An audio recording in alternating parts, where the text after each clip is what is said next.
here's one of the two outside secrets. These are the secrets that other Christians hate on. These are the ones they don't like because they didn't get them and you did. So you get it? You want them? Yeah, I can hear it, yes. Okay, number one.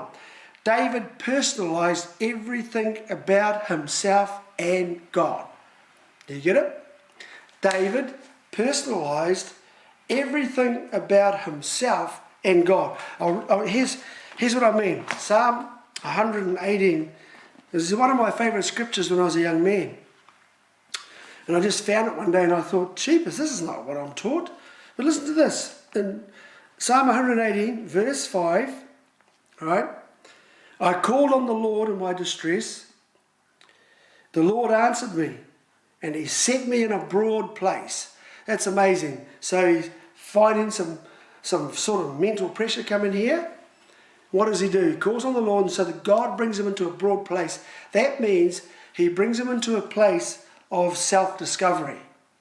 The broad place means he's got to come out of himself and to understand now, I'm going to give you your first lesson about how to get the strengthening of might in your inner man. And this one was here.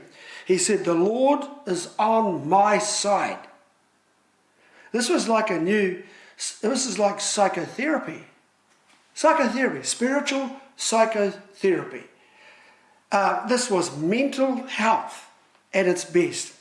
He said, I'm going to give you a psychology lesson in how that you're going to change your mind.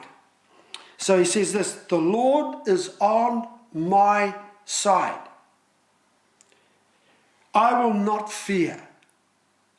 What can man do to me?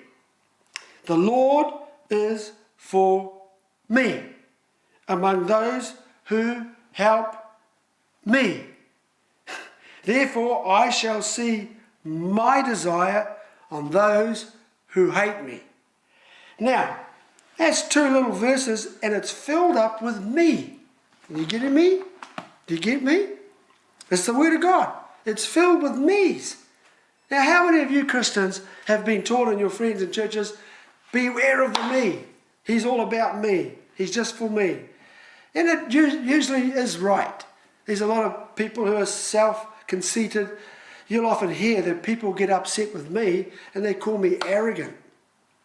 They call me prideful and he's conceited and he's all about himself and he stands there and he thinks he's the only person in the world and he's in love with himself. Well, those are all true in some way.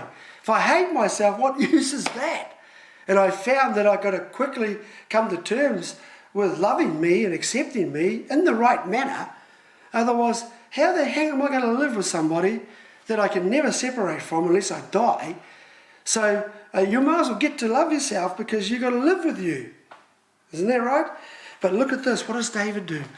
There's all these me's.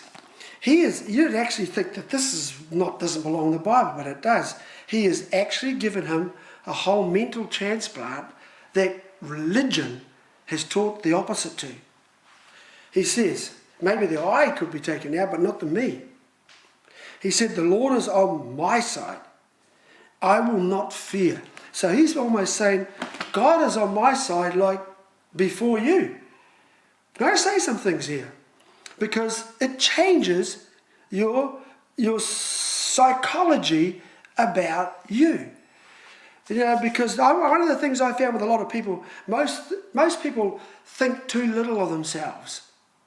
Most people think too little of themselves.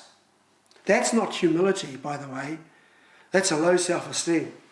And a low self-esteem is not somebody that's humble, which a lot of undiscerning Christians believe, that a lot of people who are self-facing and sometimes low self-esteem, that's not good. And we shouldn't encourage people to be living in an inferiority complex, which about 97% of the population suffer from. It's an inferiority complex. They think poorly of themselves. Secretly at night in their room, or when they lie in the bed, or looking in a mirror, or just somewhere on the night, they feel in parts of them deep inside, I ain't quite fully happy with me.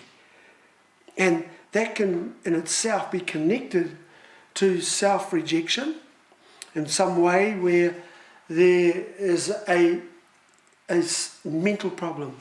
And that mental problem is not a mental problem, there's a blockage there because God is teaching David he had to start personalizing everything about himself and God because it was going to heal his mental problem. It was going to heal his problems deep within about how he thought about himself and his relationship with God. See, it's easy because we often say, well, you know, it's humbleness, and I've heard all about this, and I find that it's people who are genuinely thinking that it's humbleness, but it's a sense of pride. When you're not confident, sometimes you are faking it till you can make it, but you never make it when you fake it. Because you're allowing yourself to be hidden under another layer of what is not you.